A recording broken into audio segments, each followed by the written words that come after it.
October 17th meeting of the Planning Commission. Tonight's agenda is available on the counter along the request to speak cards.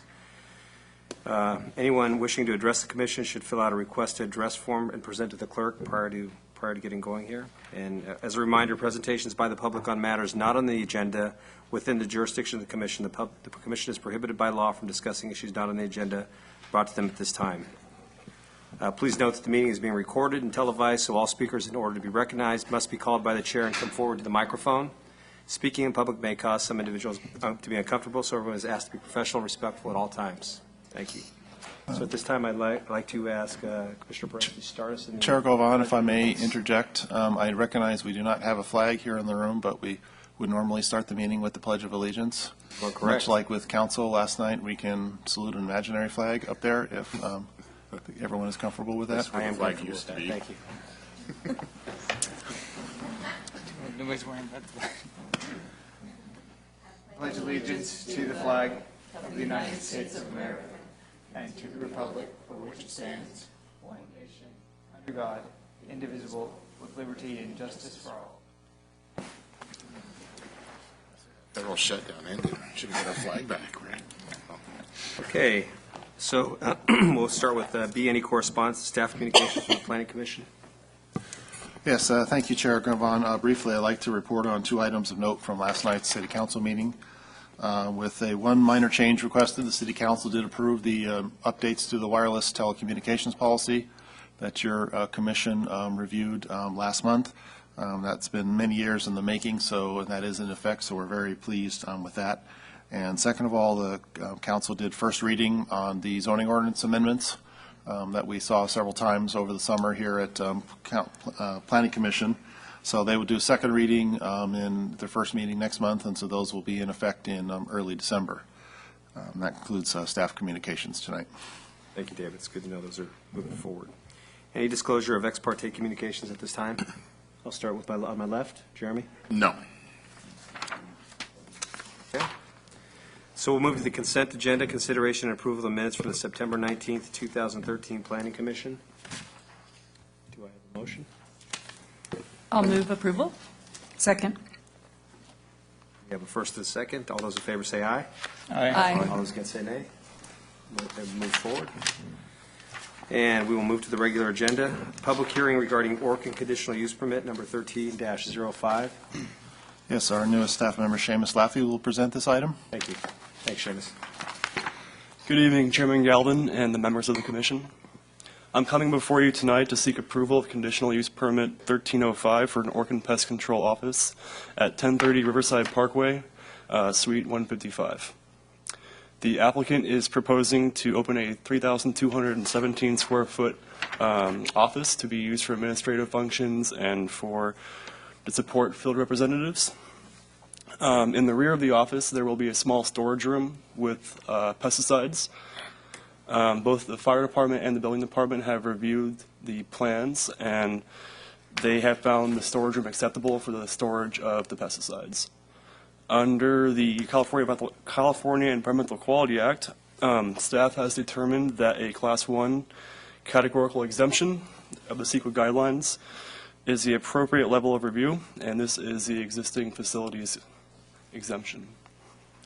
So this concludes staff's presentation. I am available to answer questions, and the applicant is here as well. Okay, David, would you prefer to take questions now, or should we open the public hearing? If the commission has any opening clarifying questions for us, we'd be happy to take those now, or we could move on straight to the applicant and come back with those afterward. So why don't we go ahead and do that? If we have any questions, clarifying questions by the commission, we'll take those now, and I'll start to my left. No questions. Okay, Commissioner Moore. My question is, if the only reason we're reviewing this is because they're going to store pesticides, chemicals back there? Yeah, so this office is going to be located in a business park, under the business park. It's a conditional use, so primarily it's because it has pesticides. Did I see a list of what they're storing in the report? I didn't see anything. There is no list in the report. The applicant has indicated what will be what will be stored there, and it's going to be aerosols, liquids, And they're going to be used, they're general use products for for termites, rodents, and insects. Orkin carries some restricted use products for rodents that require licensing from the state, which they have an application for, or they have the approval for. And also, the applicant is here if you have any further questions about the individual pesticides as well. I guess my question is, and you kind of touched on it, that the fire department looked at it, and David, you might have to step in to help him, but we used to have Bill Summers here in our city, Yes. who was actually a chemist, and he knew everything there was in the world about chemicals. And if he saw two different chemicals in the same room, he'd say if there was an earthquake and they fell to the ground, which is highly improbable, but if it happened and these two chemicals fell to the ground, you could have an explosion. So he would require that the company move one of the two bottles to another room. And I don't know who we would use today to make sure that we're in a safe environment there. We retain in the fire department capacity a hazard materials specialist slash, fire marshal and inspector, and works in conjunction with the fire plan checkers in our building division. So this project has actually been in for building permit already, and they've determined that the type of commodities that they store here and need to be in a hazardous materials occupancy classification. So that room that has been constructed to store those materials has had some additional features, built into it that are different from any type of standard storage operation. And so we've outlined that in the staff report, but those matters have been adjudicated by our building and fire departments. Okay, thank you. Okay, so at this time, we will open the public hearing. If anyone wishes to speak, if the applicant wishes to speak, let's go ahead and step up.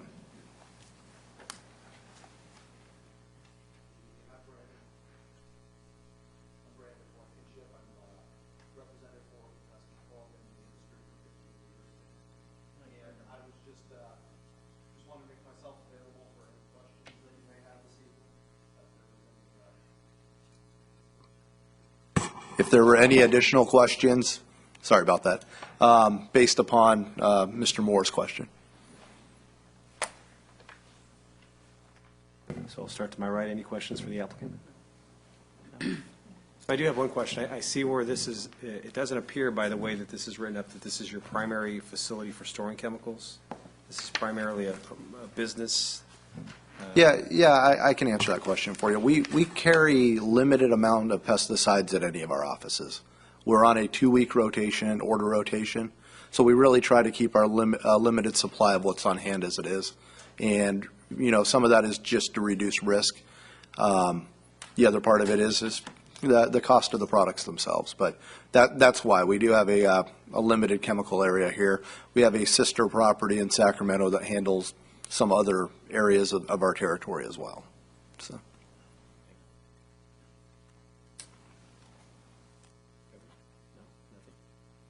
Okay, thank you. All right. We will close the public hearing at this time and bring it back to the commission for either discussion or a motion. I'd make a motion that we approve the recommended action. Motion is made by Commissioner Moore, I'll second that. seconded by Commissioner Sandine. All those in favor say aye. Aye. All those against say nay. Motion carries. Thank you.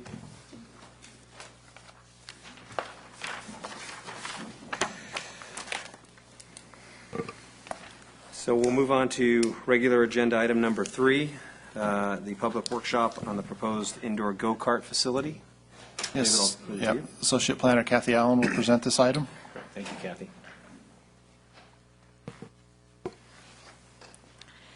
Good evening, Chairman Galvin, members of the commission. The applicant is proposing to operate an indoor go-kart track in a portion of an existing industrial building located at 1430 Enterprise Boulevard. Project would utilize approximately 65,000 square feet of the building, and of that space, approximately 48,000 square feet would be reserved for the track, while 17,000 square feet would be used for commercial area and associate office space. The applicant plans on operating the facility Monday through Thursday, noon to 10, Fridays 11 to midnight, Saturdays 10 to midnight, and Sundays from 10 to 9. The facility plans on utilizing SOTI RX-7 go-karts, which are gas-powered and run on E85 biofuel. Initially, staff did express concern regarding noise from the gas-powered carts, both for the public and the employees working there. And because of this, staff did request a noise study for the project. The applicant conducted the noise study at their sister facility, which is located in Burlingame. And this facility is approximately the same size as the proposed West Sacramento location. The measured noise levels showed 83 decibels on the track, 36 decibels in the lounge area. And because of this, the applicant will be requiring the employees to wear OSHA-approved headsets to protect their hearing when they're working out on the track. And there will also be a sound wall between the track and lounge, which is the reason for the much lower noise readings in that area. At the public workshop for the project, a member of the commission did express concern over the applicant's proposed location for storing the gas for the carts. And because of that, staff did meet with the representative from the fire department to discuss this. The fire department representative did inform staff that due to the small amount of fuel stored at the location, a maximum of 110 gallons at the location, that the applicant's proposed method of storing meets all code requirements and, in his opinion, did not require any further modification. Due to the use of the gas-powered carts at the facilities, staff did request also additional information regarding air quality inside the building and how the building would be ventilated to ensure that the air remained safe for patrons and employees. The facility will include 7 large exhaust fans, which move a total of 150,000 cubic feet per minute and create 100% air exchange with the outside air every 10 minutes. The carts are all equipped with catalytic converters, which also help with carbon monoxide emissions. And the carbon monoxide levels will be monitored inside the building to ensure the levels are below Cal OSHA levels. The applicant at the facility is planning on adding 51 parking stalls. This will allow access to the facility and minimize conflicts with the other industrial uses at the complex there. The Prologis facility is located to the east of the go-kart facility and in close proximity to the parking area. And after speaking with representatives of Prologis, the applicant did voluntarily remove 1 row of parking stalls to allow adequate space for the vehicles coming to Prologis to park along the western side of the building. Should also be noted the busiest time for Prologis to load and unload their trucks is late at night, and it's not anticipated that it will be a conflict for the go-kart facility because of that. In regards to children using the facility, children over the age of 8 will be allowed to drive the cars. However, children ages 8 to 12 will be required to drive the facility's kid carts, which have a lower mile per hour. They go a maximum of 15 miles an hour. The kid carts won't be on the track at the same time as the adult cars at any time. Children between 12 and 18 will be able to drive the adult cars once they pass a 2-hour driving school to ensure safe operation of the carts, and people over the age of 16, between 16 and 18, who do possess a valid driver's license will not have to attend the driving school prior to operating the carts. This concludes staff's presentation. The applicant is here. Should you have any questions of him, I would be happy to answer any questions from the commission at this time. Kathy, and I'll start to my right if there's any clarifying questions. Just one quick question regarding public services, where it's listed that there's no impact. And I just had a question regarding any any injuries due to accidents from the vehicles, if there's an assessment done on that, and would there be an impact? I'm sorry, your question was about accidents? I didn't hear the Accidents. second half of it, Oh, I'm sorry. any injuries due to accidents from the vehicles? And How would, any need for public services, such as the, fire department, ambulance, any additional need that we will have to consider for that, if there's any impact that we would have to consider? services for emergencies such as that would be fielded by the fire department. They provide such services. We did look at that, and there are adequate fire services to provide that. Okay. Thank you. That's all I have.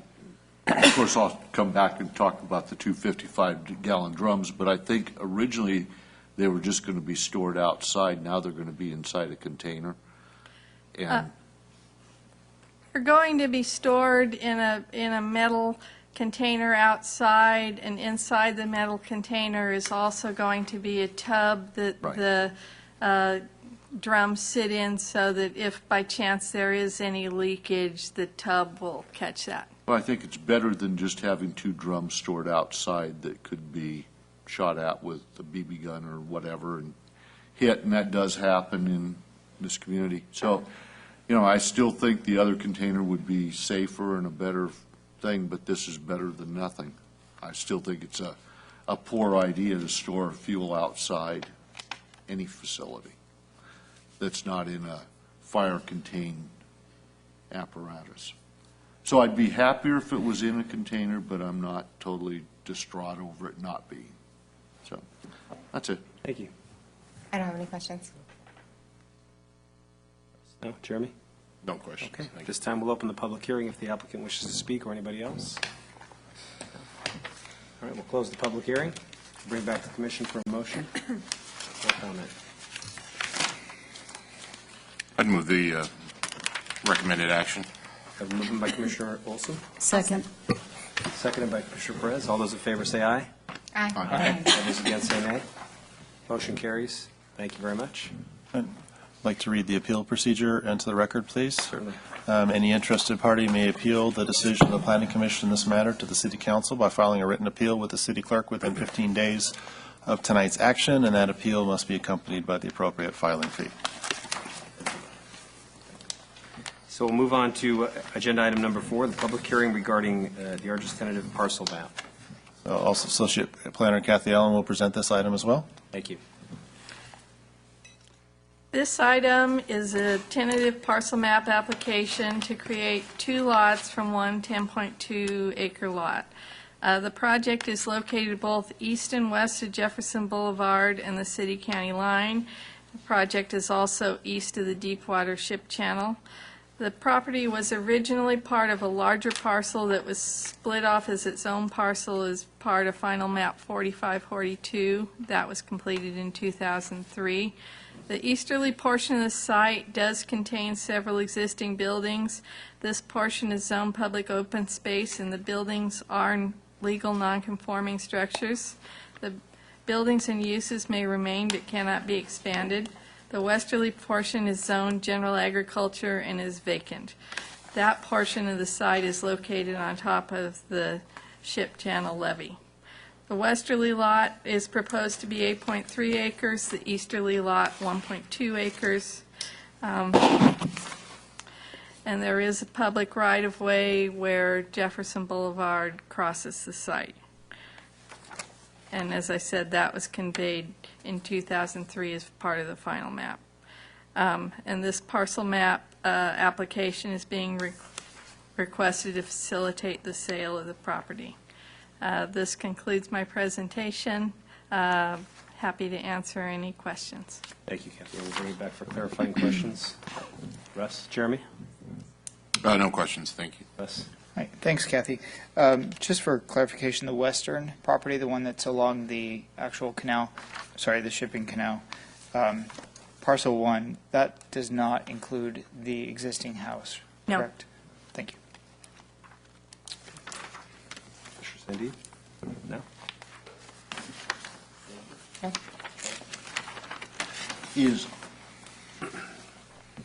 Is the road Jefferson Boulevard actually the third parcel in this? Or do you not consider it a parcel? Wasn't the whole thing one parcel? The whole thing was one parcel. When the final map is actually completed, the parcels will actually go to the center line of the road, east and west. Yeah, the underlying fee interest would, but what was, with that prior subdivision map, which was generally known as the Hart map from back in 2002, actually dedicated a right-of-way easement for that portion of the property that contained Jefferson Boulevard. So it's not fee interest, it was a right-of-way. Right, but I mean, we just don't, that's just a separate little piece there, right? Yeah, I mean, on the final map, we would expect this to be shown a little more eloquently to where technically the property boundary would be at the center line Right. of the Jefferson Boulevard right-of-way. It was shown here, probably just to overstate the fact how many people have actually thought these pieces of property had been separate for a long time because they have separate parcel numbers, but it's actually not true. This is all one property, and with just, it happens to be physically divided by Jefferson Boulevard, but from a MAPAC standpoint, they are not divided. Just because I don't quite understand, what do you do with Jefferson Boulevard then? It's not the third parcel then in the map? It will not be a separate parcel in terms of fee interest. There's a right-of-way easement for it that was dedicated to the city years ago with that first phase of that Hart map. So technically, the fee interest in the actual dirt would remain with this property owner to the center line of the road. Now, on both sides then? So the center line goes from the parcel 1 to the center of Jefferson, and Yeah, then parcel 2 to the center of Jefferson? Correct. Yeah, and this is a very common condition. There's Right, yeah. It just seems like it's just 3 parcels. I was just. Yeah, the way it's depicted here probably is not as eloquent as it could have been, but the final map will show that since we don't have fee interest there, nor are we asking for a dedication of fee interest of that property, the right-of-way easement is sufficient. It's one the city already has, that it will be depicted on the final map to where the property boundaries are to the center line. Thank you. No questions. Okay. This time we will open the public hearing. Anyone wishes to speak? And we'll close the public hearing. And I will look for comments or a motion. Up, One quick question. certainly. Kathy, because we're making a decision on a property that extends outside of the city boundary, the county relies on our decision for this, correct? We are not involving any property that is beyond our city limits in this. Or not? This property is immediately adjacent to our city limits, but this entire parcel is within the city limits of our incorporated boundary of our city. Okay. The property location description may need to be updated. It says north of the city limits and east of the, north of, I'm sorry. That is within the city limits because we're on the south end. My apologies. Oh, that north. Oh, that north, yes. We certainly have engaged the county on this particular matter, over the last, couple of years, and so this is the culmination of a lengthy effort to conclude this matter once and for all. I'll move the recommended action. We have a movement by Commissioner Sandine. Second. Seconded by Commissioner Moore. All those in favor say aye. Aye. Those against say nay. Motion carries. Any interested party may appeal the decision of the Planning Commission's matter to the City Council by filing a written appeal with the City Clerk within 10 days of tonight's action, and that appeal, of course, must be accompanied by the appropriate filing fee. Thank you. Any informal discussion, David? I have a conflict on November 7th, so if we're having a meeting, I apologize in advance. I will not be here. Apology accepted in Thank you. advance. We will expect to be meeting on November, our next regularly scheduled meeting on November 7th, so we will miss Commissioner Sandine at that evening. We will miss her greatly. Any other discussion? Look for a motion to adjourn. Motion to adjourn? Second. First and second in. Motion carries. All those in favor? Aye. Aye. Motion carries. We are adjourned. Thank you.